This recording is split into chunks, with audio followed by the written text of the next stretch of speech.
Good afternoon, everybody, and welcome to the LendIt Fintech Weekly News Show. My name is Peter Renton, Chairman and Co-founder of LendIt Fintech, and joined, as always, by my good friend and colleague, Todd Anderson. How are you doing, Todd? I'm good, Peter. How are you? Doing great. And our special guest this week, in front of a wall of whiskey, again, is Andrew Dix from Crowdfunding Insider. How are you doing, Andrew? I'm doing well. It's good to see you, Peter. Good to see you, Todd. You as well, Andrew. All right. Busy news week. Let's get right into it. I want to start off with Stripe. They basically made an announcement. It was yesterday, a new product called Financial Connections, and that's sort of basically copying exactly what Plaid does, connecting everybody with banks all over the country. 90% of US banks, we all know Plaid. That's how we kind of access banks, connect our banks through, when we're connecting banks to other services. And what Stripe has done is something basically exactly the same. Zach Perrett, I think this was really interesting to see this unfold in real time. Went on Twitter and basically accused them, not necessarily accused them, but sort of implied that they were stealing secrets from Plaid. And there was a bit of a back and forth there. He also went on to a Hacker News forum.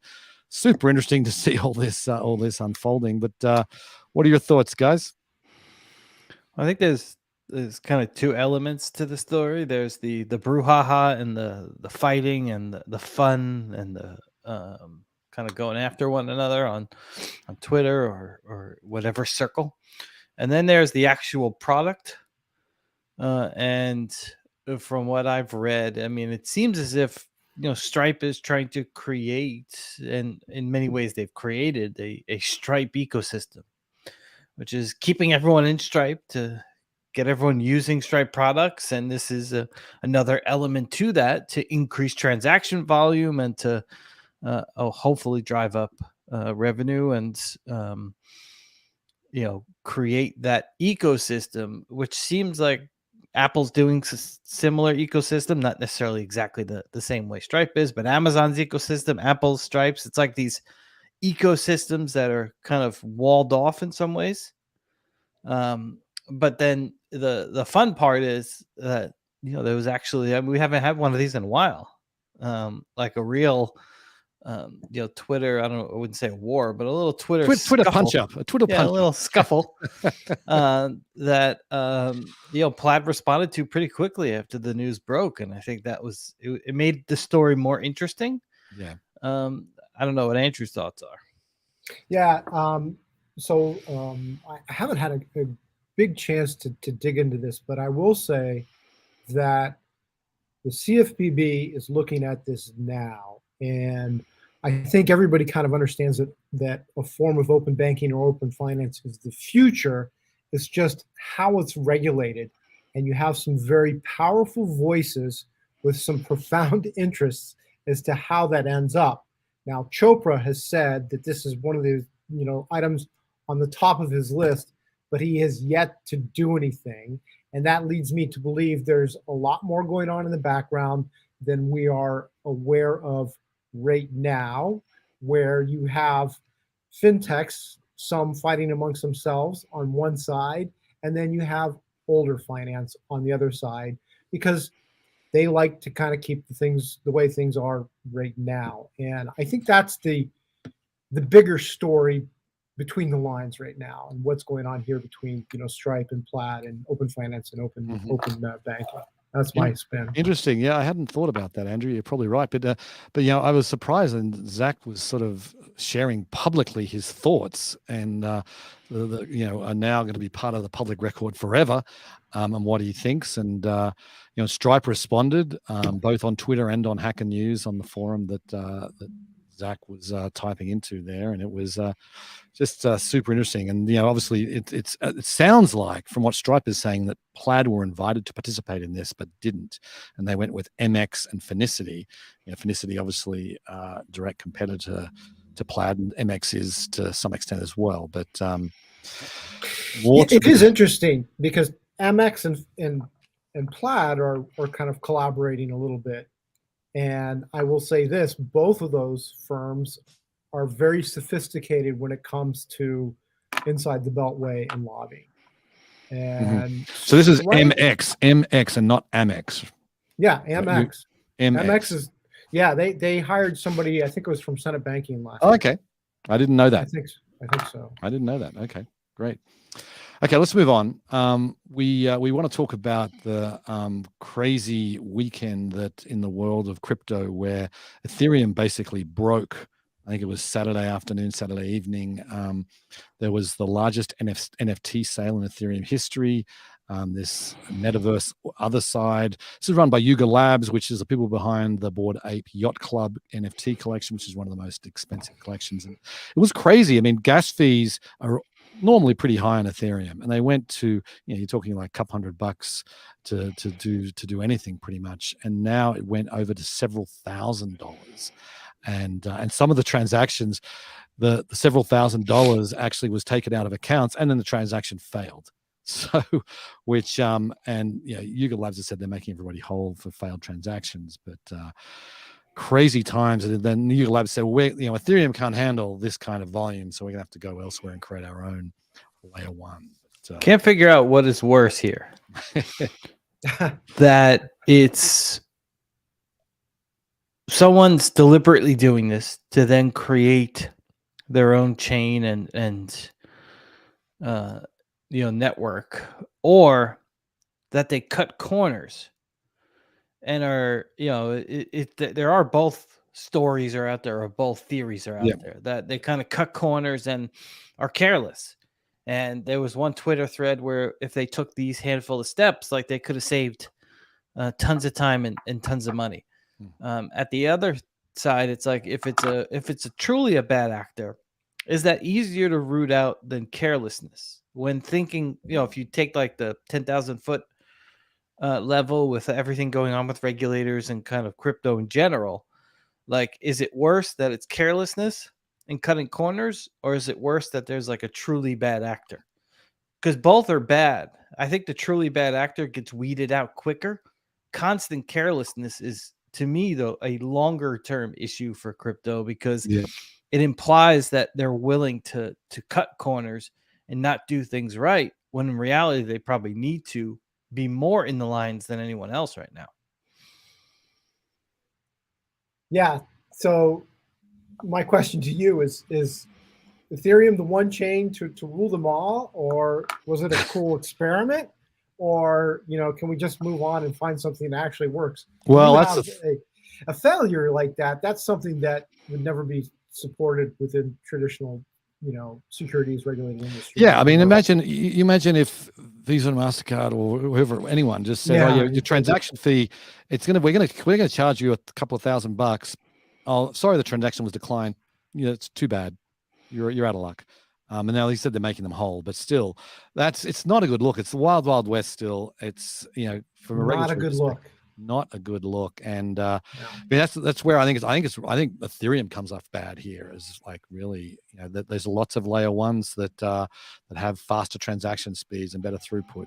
And I feel I'm looking forward to what the Bankless guys say on their show to listen to this weekend. Well, it's funny because I was listening to them earlier in the week when they were having the discussion about, will it end up being a handful of chains that win and dominate, right? Ethereum, a few others, but they had a guest on from Cosmos, I forget his name, that basically said it's going to be many chains. It'll be open community. You'll be able to do and develop, and it shouldn't be a handful of select few that reach a certain scale and kind of dominate the market. So I think there's still a lot to be figured out here. Obviously, it's not a good look with some of these things happen, but I think there's still much that will be determined here. Yeah. Anyway, it's a journey, right? It is a journey, and this. I think some of the things that I think, and I've talked about some in the industry, like, do they in some ways do themselves a disservice when they make this out to be transformative so quickly? Like, sometimes they're talking like, oh, everything's gonna change in 2 years, when in reality, everything takes longer. Right. than you think it's going to take. Was clearly not ready for prime time, right? Yeah. That's what they've just shown themselves to be. Anyway, let's move on. I want to talk about Robinhood. They have started a securities lending program where you can lend out the stocks that you actually own. You can lend them out, earn some passive income. This is a standard practice, in Schwab, Fidelity, all the big brokerages have this as a feature, and Robinhood is now launching it as well. And it just means people can. I mean, you have to have a certain amount of asset size to be able to participate, but they're catching up to the big boys. I wonder if so I have a question for you, Peter. Since you bring up Schwab, etc., did they pay the account holders when they take those shares and they lend them? I think so, but I've never done it, so I don't really. I don't have a.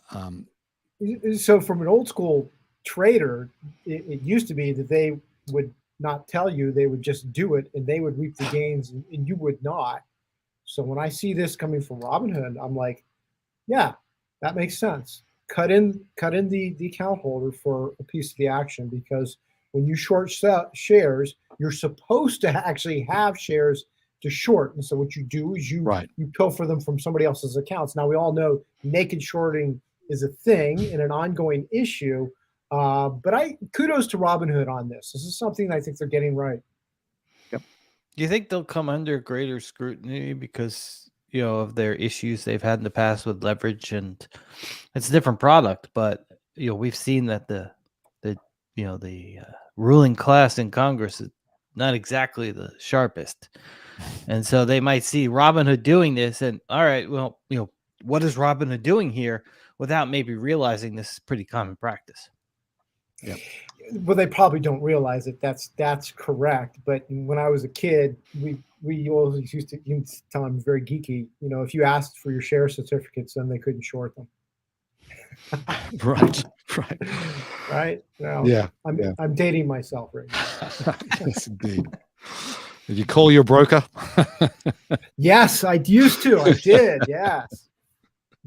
Okay.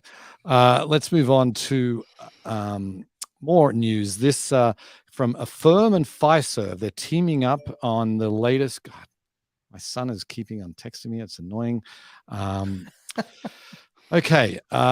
Fiserv. They have 6 million merchants globally for payments processing, credit card processing, basically, and they're a major player. They have Carrot is their enterprise, and they have Clover as their small business, and basically Affirm is going to be fully integrated into Carrot, their enterprise kind of merchant processing system. So the big companies, big retailers will be able to have native, right in their processing software. They'll be able to say, have Affirm integrated in. So I think it's a pretty big deal for Affirm.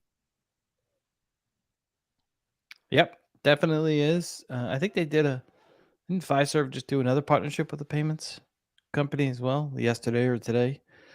Affirm is clearly a bigger name than the other one. I forget the name of the company, but it's a natural move for Affirm. I mean, they strike a deal with Walmart. They're in God knows how many Walmart stores. Strike a deal with Fiserv.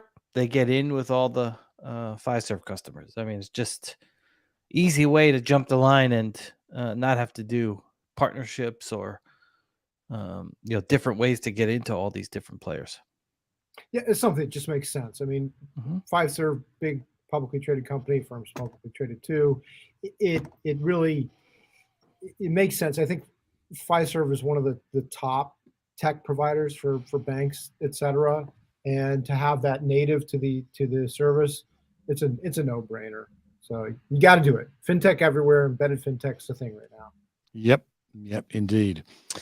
Okay, moving on to, we're going to the West Coast here. California Governor Gavin Newsom issues an executive order. It doesn't really say much, unfortunately, but basically it's basically saying California is going to create a regulatory framework for crypto, and they're going to be sort of working like this with the federal government's kind of. They're going to work in lockstep with the federal government. They're going to wait. There is a report that's going to come out pretty soon, I think, from the federal government said they're going to put out a report here in the next month or so, and they're going to wait for that. Then they're going to sort of prepare their own report. Of course, every industry groups welcome the move, but there's nothing really to talk about yet. They're just saying that they want California to remain a kind of hotbed of crypto innovation. So, not the devil will be in the details, I'm guessing, but I think overall it's a net positive, wouldn't you say? No. I think California's bollocksed it up for a couple of years now, and I think they're looking at Miami and they're seeing all these firms, digital assets and fintechs moving there, and they're saying, "Hey guys, wait a minute, do we want this to happen?" I don't know if you know this, but 1 or 2 years ago, they hired D.D. Myers, who you may recall, who was Clinton's presser, to help with that message. But I haven't seen her say too much. I think this is something they should have done years ago. They didn't do it. California continues to lose fintechs as they shutter offices and say, we don't need offices anymore. But what they're really doing is, exiting SF because of the taxes and the problems there with that government. They need to do more. This is a nice step, but I don't think, maybe it's too little too late. I don't know. I mean, California is still a hotbed of innovation, but they need to do more. And you're right, Peter. They didn't say too much. They said what they're going to do. Well, let's see what the follow-up is. Right.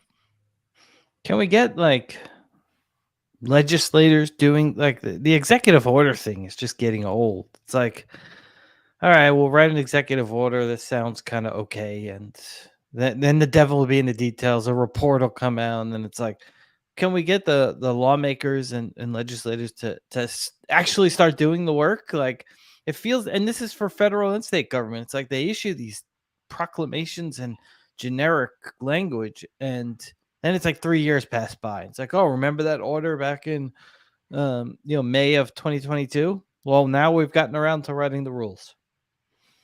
Yeah, well, you get the government you elect, and unfortunately, that's how that works out. And California is kind of bouncing along right now. They should do more, as should the federal government. So I agree with you, Todd. Right. Point made there. Absolutely. Okay, well, moving over to the federal government here, we're talking about this. This made a lot of news. You wrote about it, Andrew. The SEC is doubling the headcount of their enforcement units. Why don't you give us your take there, Andrew? Yeah, well, they're upping the headcount to 50 for their former cyber unit. Now it's crypto and cyber. They rebranded it effectively. I don't know when they did that. It sounds like it's a recent thing, but it appears to be created to pursue more enforcement actions in lieu of regulation and legislation. It's regulation by enforcement. And I think that there's two sides of that. I understand it because there's a lot going on, but the flip side is they have been very slow to create bright line rules for the digital asset ecosystem. And I think I was speaking to somebody the other day on this, a very connected individual inside the Beltway type who is prominent in the industry.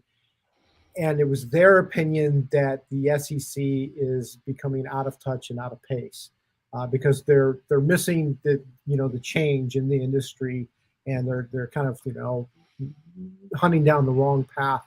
I spoke to another person who's another industry insider, very interesting conversation, where their thoughts were that the proposed rulemaking is coming so fast and furious right now that people are unable to keep pace, and they're intertwined. It's kind of like flood the zone. If we put so much out there, people aren't going to respond, and we're going to do what we want anyway. So it's kind of window dressing, and I think that's a little bit disappointing. Yeah, I can say I get what you're coming from. I think, Hester Peirce, one of the commissioners of the SEC, didn't even like the action her agency is taking, and sort of went on a.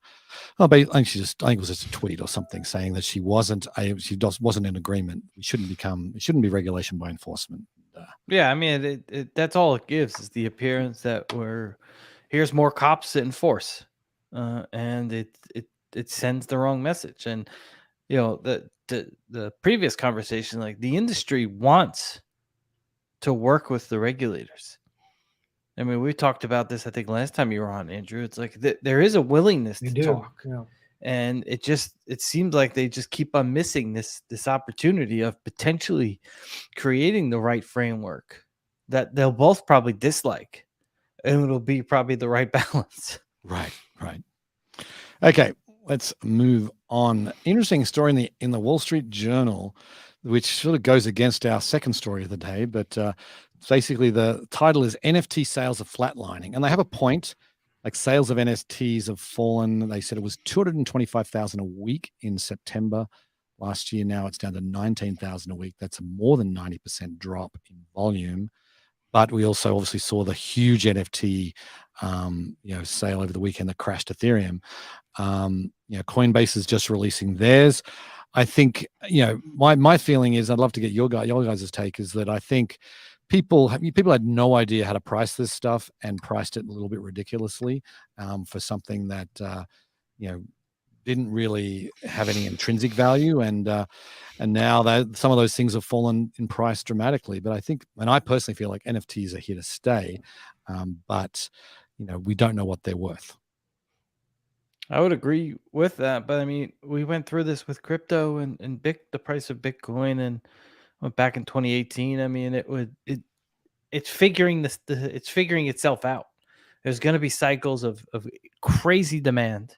There'll be this Yuga Labs, and there'll be others like that. Coinbase, I think, is now open to everyone. And then there'll be a bunch of garbage and crap, and then all of a sudden, in a couple of years, it'll have figured and kind of settled itself, and it'll be kind of this constant part of the market, whether in music or art or ticket sales or whatever it might be that end up using NFTs. But I think it's still figuring itself out. Mm-hmm. Yeah. So is this ICO 3.0? I mean, ICOs, IEOs, NFTs. I think that's kind of harsh. I don't think NFTs are ICO 3.0, but you're right, Todd. It's got to sort itself out. There are some questions regarding, regulatory issues that may cause some problems. I don't know if you guys were following the ATS rulemaking. Some people think that is targeting the NFT sector directly, even though they don't mention it at all, the SEC. But it's gonna take some time.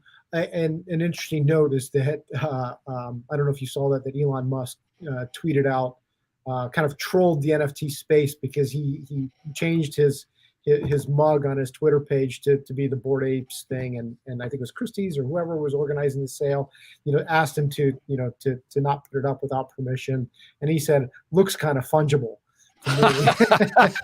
And, yeah, I saw that tweet. Yeah, and leave it to Elon, and then he took it down.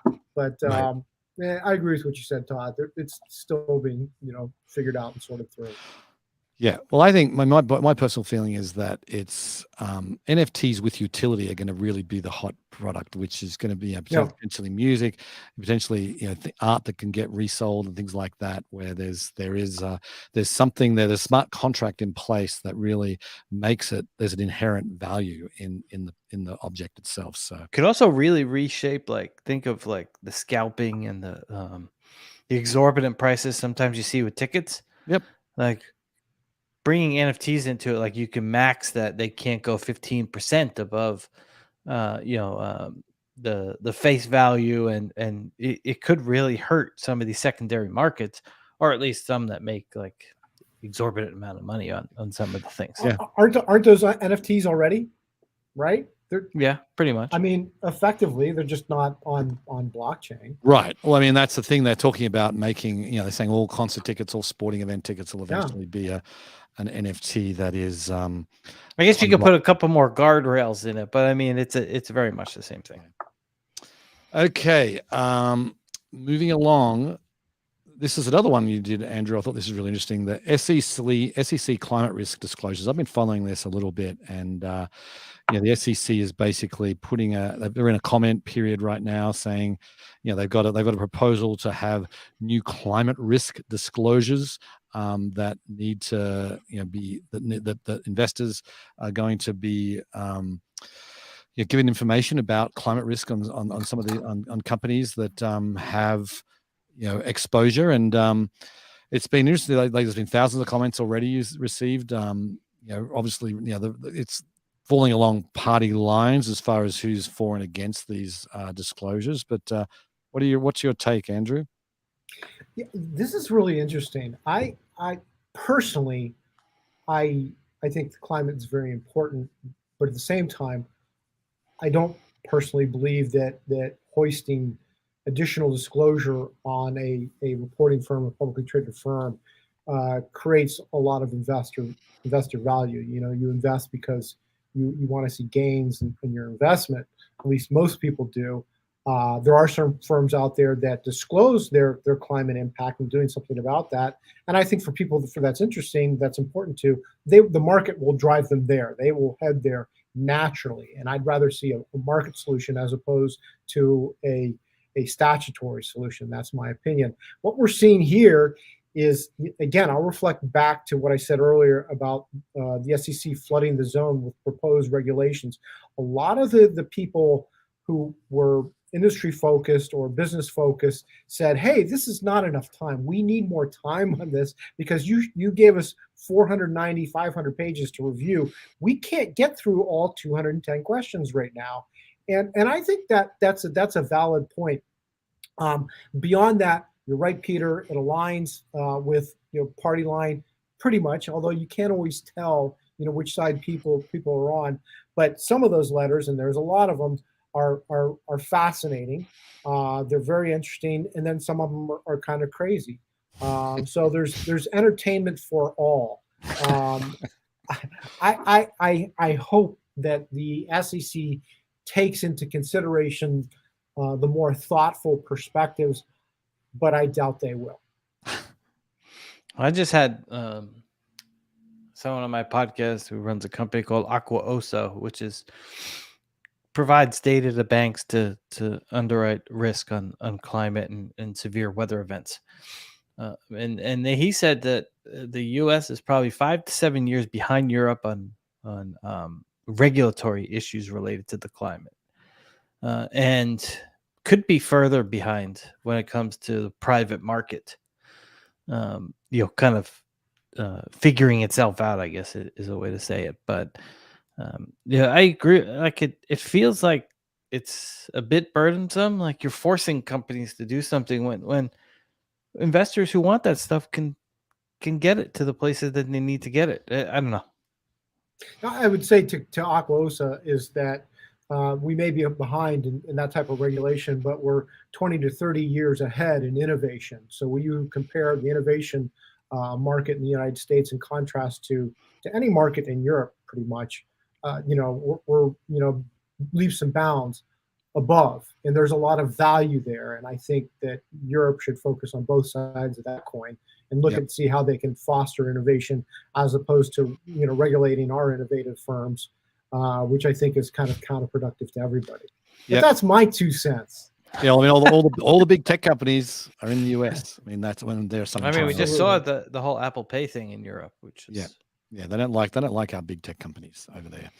Anyway, well, time for one more quick story, Andrew. Another one that you wrote on some of the crowdfunding platforms getting into trouble here. What happened there? So I just lost my video here. So this is something that came in today.